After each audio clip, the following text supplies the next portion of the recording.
When it comes to sex, what do you remember learning in school?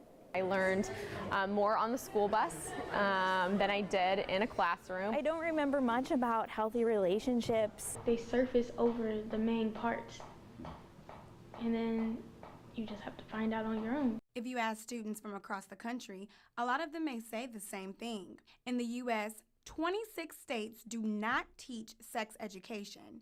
It's left up to the school districts to decide how and if it should be covered. Students need this information, and leaving it up to school districts really isn't working. Missouri Representative Stacey Newman says sex education in Missouri should be medically accurate, but a lot of times it's not.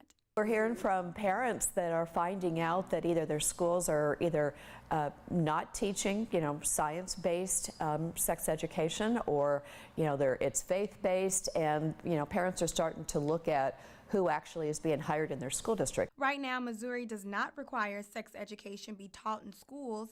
Representative Newman says most schools only teach abstinence. It's really not the kind of science that we should be teaching in terms of, oh, well, just don't have sex and everybody's fine. We know that's not reality. Representative Newman isn't the only one that feels this way. According to the Sexuality, Information, and Education Council, teaching kids only about abstinence does not stop pregnancies or STDs.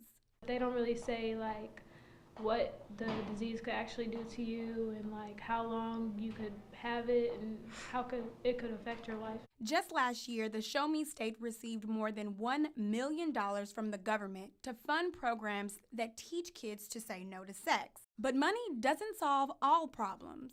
According to the Missouri Department of Health and Senior Services, Marion and Monroe counties have some of the highest teen pregnancy rates in Northeast Missouri. Some say leaving kids in the dark can be harmful. They're going to get that information somewhere, and the internet and their peers are not the best sources of that information. That's where conferences like this one, put on by the Teen Pregnancy and Prevention Partnership, come into play. The event aims to change the way we talk about the birds and the bees. Educators such as Sarah Garwood discuss possible solutions to the problem. Abstinence-based education, where you talk about that, is important, but only talking about abstinence really does not address the problems that teens are facing today. Let's get back into the real picture. If we're trying to avoid teen pregnancies, unwanted pregnancies, let's give teens the tools that they need.